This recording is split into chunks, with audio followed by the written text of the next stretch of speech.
If you had told me 5 years ago that I would be hosting a channel helping women find peace, I would have laughed out loud. Back then, my life was a constant, exhausting cycle of performance.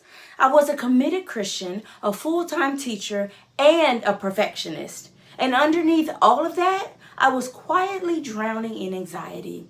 But my solution to my anxiety was always the same. I just need to try harder. I need to wake up earlier, read my Bible longer, pray with more intensity, and serve more at the church. But the harder I tried, the more anxious I became. I thought my anxiety was a spiritual check engine light telling me I was failing God. But what I finally realized on my classroom floor one afternoon changed everything. Peace is not a reward you earn by trying harder.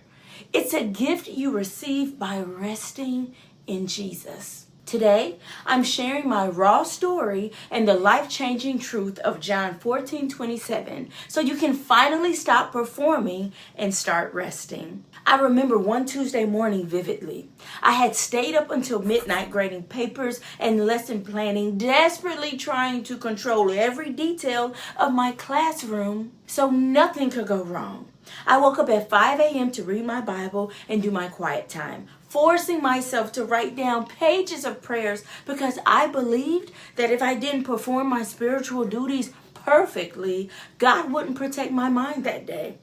By the time the school day started, I was running on coffee and pure adrenaline. During third period, a student had a minor behavioral issue, and instead of handling it calmly, my entire body went into fight or flight mode. My heart started racing, and my face became hot with rage. I had to step away from my students while my mind screamed, "What's wrong with you? You just spent 2 hours praying. Why isn't it working?" That afternoon, after the school building cleared out, I sat on my classroom carpet, leaned my head against the wall, and cried. I was completely exhausted from trying to Christian my way out of the anxiety I felt. I looked up at the ceiling and said, "God, I can't do this anymore. I have nothing left." And in that quiet classroom, a profound, gentle truth broke through my exhaustion. I didn't need to try harder to build peace. I needed to receive the peace that had already been given to me. Let's open our Bibles to John 14:27, where Jesus is speaking to his disciples on the very night he is going to be betrayed.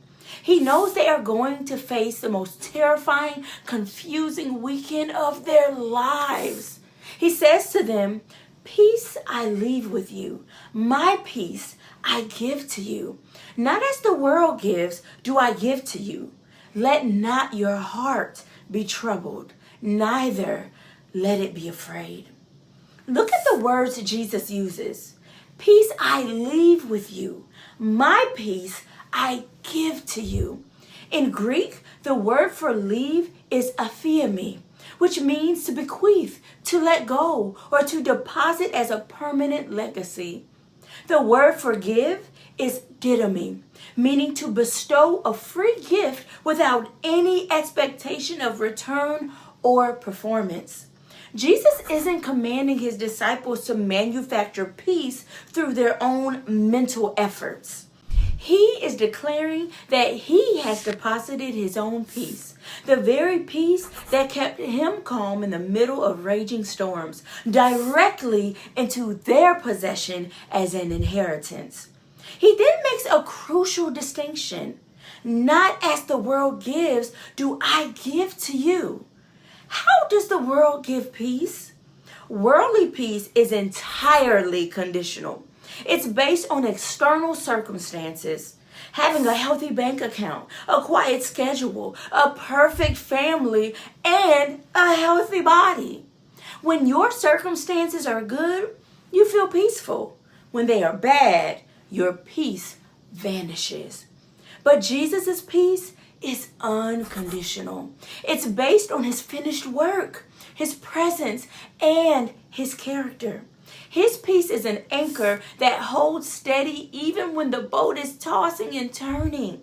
You don't have to build peace. You just have to receive the legacy He already deposited in your account.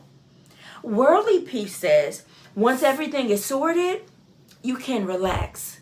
But Jesus' peace says, my peace is already yours right now in the middle of the mess.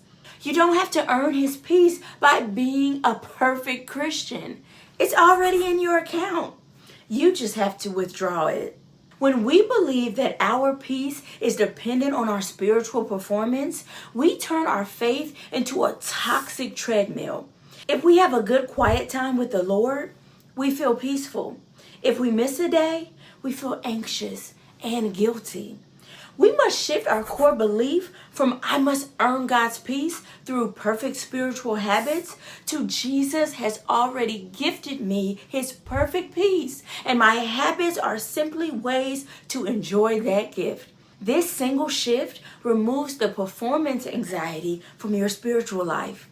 You are not a student trying to pass a test. You are a daughter enjoying an inheritance. To practically stop trying harder and start receiving His peace today, run the anchor method. 1, pause. When you feel yourself spinning and trying to fix your anxiety through your frantic prayers, stop. Sit down. Open your hands on your lap as a physical sign of surrender and take a deep breath. Say, I'm stopping the hustle. I don't have to earn my peace today. 2, anchor. Focus your mind on John 14:27. Whisper, Jesus, you left me your peace. It is already mine. I am withdrawing it from my account right now. Then let His peace fill the quiet space. 3, respond. Do one small, restful thing that reflects your trust in His gift. Step away from your computer for 5 minutes, drink a warm cup of tea, or take a quiet walk without your phone. Move forward knowing that His grace is fully sufficient for your day. If you've been running on the performance treadmill and you are finally ready to rest, download our free Ultimate Guide of Scriptures for the weight you're carrying. It will give you the exact verses you need to anchor your mind in His finished work. If you want to dive deeper into dismantling performance-based faith and learning to regulate your nervous system, check out our self-paced course, Anxious but Anchored, or check out our Burden to Bible Bot. Stop trying so hard. Rest in His peace, and I'll see you next week.